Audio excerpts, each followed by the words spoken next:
TVOT is a weekly look at what CNN's entertainment team is watching since too much television has us all working overtime. I briefly stopped watching Chris Taylor's walk-off home run in this week's National League wildcard game to write this week's TVOT. You gotta get with my friends. While many of the hetero relationships on Ted Lasso ended the season with unknowns, I'd like to take a moment to laud one that remains on the most solid of ground going into the hellscape known as hiatus, Keeley and Rebecca. Not only have these two solidified their place among TV's best female friends of all time, but they've set a new bar for the types of women I want to see making connections. For what felt like too long, some of the best female friends on television were between and among women who, save for a personality trait or two, had almost everything in common: similar ages, socioeconomic statuses, education levels, races, backgrounds, upbringings, body types, or some combination of all of those.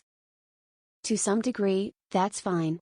We will always gravitate toward those with whom we have things in common, and there's nothing wrong with that. But I do hope the next frontier of television's female friendships is filled with connections that challenge us to seek out meaningful relationships with others who exist outside our own bubble of being. It is their differences and rather unlikely friendship that has made Keeley, Juno Temple, and Rebecca, Hannah Waddingham, joys to watch since they first started forming a bond last season. Keeley, a perpetually underestimated young reality TV starlet, and Rebecca, the Google result when you search for statuesque skirt-suited sovereign, were not likely to be in each other's orbit had it not been for their dealings with the Richmond football club. By the time Rebecca extended an invitation to Keeley to join the club in a more official capacity, it was clear their deeper similarities, like their desire to support, cheer for and defend one another, could transcend any differences that may have prevented them from interacting outside the walls of Richmond HQ. This season has seen that deepen, culminating in one of the most moving scenes of the finale, when Keeley has to tell Rebecca that she's leaving to start her own PR firm. "You helped this panda become a lion," she tells Rebecca tearfully. Rebecca responds with only encouragement, telling her eventually, "Bit of advice for being a boss, hire your best friend." For every Eleanor and Tahani from The Good Place or Jane and Petra from Jane the Virgin, TV has given us 50 Monica and Rachels. While any pairing that doesn't see two women at odds over a man or a position of power is a win in my book, I hope more shows take on the challenge to build bridges between different kinds of women. After all, it's very good to remind ourselves that, like the adorable pandas and regal lions of the world, some of the best things on earth look and live nothing like us. A Trip to Acapulco. Eugenio Derbez and Rafael Alejandro in Acapulco on Apple TV+. Elsewhere, should you spend your airline miles for a journey to Acapulco?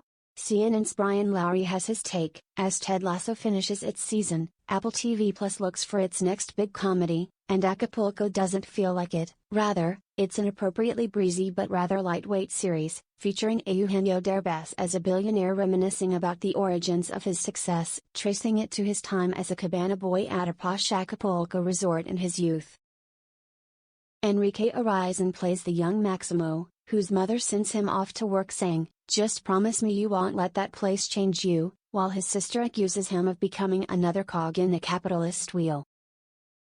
But of course, the place does change him, as he learns to manipulate guests into spending more money, escapes one crisis after another and falls for the woman of his dreams, Camila Perez, who is, naturally, involved with someone else. It's not bad, but also pretty disposable. The Secrets of My Success, for anyone old enough to remember that, flashback edition.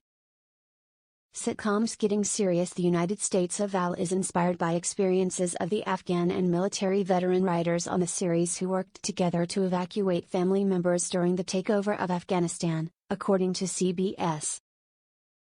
Atir Kalyan and Parker Young, shown here, star in the series. I try to spend every other weekend catching up on sitcoms. I'm 2 episodes behind on The Wonder Years, for example, but Lowry has been keeping up and spotted a trend, in a logical move,